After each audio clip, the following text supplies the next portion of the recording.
এই যে এখন হচ্ছে আমরা শিরা বানিয়ে নেওয়ার কাজ করবো। এখানে আমরা হচ্ছে চিনি আগে দিব, এটা আমি এখনো হচ্ছে গ্যাসে দিই নাই।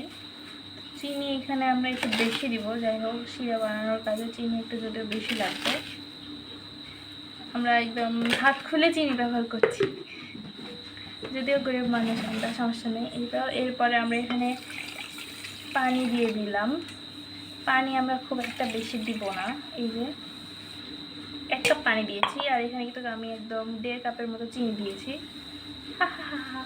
Bye bye. তো গাইস আপনারা দেখতে পাচ্ছেন দেখা, এখানে হচ্ছে আমরা ছোট ছোট লেসি বলে, মানে কি যাই বলে, রোল রোল না, এটা ডো, হ্যাঁ ডো, ছোট ছোট ডো করে নিয়েছি। আর এখানে আমি আমার আম্মুকে দিয়েছি, কারণ আমি হচ্ছে রুটি করতে পারি না। তো এইখানে হচ্ছে রুটিটা একদম করে নিতে হবে। দেখছি আম্মু 2 দিক দিয়ে পা দিয়ে ধরে রেখেছি, জানি না কেন ধরে রেখেছে। তো হচ্ছে এখানে রুটিগুলো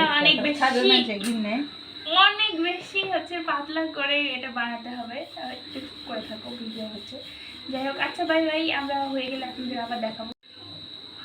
এই যে এখানে হচ্ছে আমরা এই যে এটা একদম আটাতে ভরে গেছে, এটার অনুযায়ী আটা নিয়েছি। আর এটার অনুযায়ী আমরা হচ্ছে সাদা তেল নিয়েছি, দিয়ে হচ্ছে এটা আমাদের লাগবে। সেটা কোথায় লাগবে সেটা আমরা একটু পরেই আপনাদের দেখাবো। যাই হোক, এই তো এখানে দেখতে পাচ্ছেন, এটা আমরা সুন্দরভাবে এর সাথে আমরা একদম মিক্সড করে নেব। এটা আমরা যখন হচ্ছে বানাবো খাদ্যগুলো, এটা অনেক বেশি একটা ভালো কাজ করবে। এটার মানে টেক্সচারটা কিছুটা হচ্ছে এই টাইপেরই হবে। হ্যাঁ, এই যে কাছে থেকে দেখাও, এই যে। হ্যাঁ, তো বাই বাই।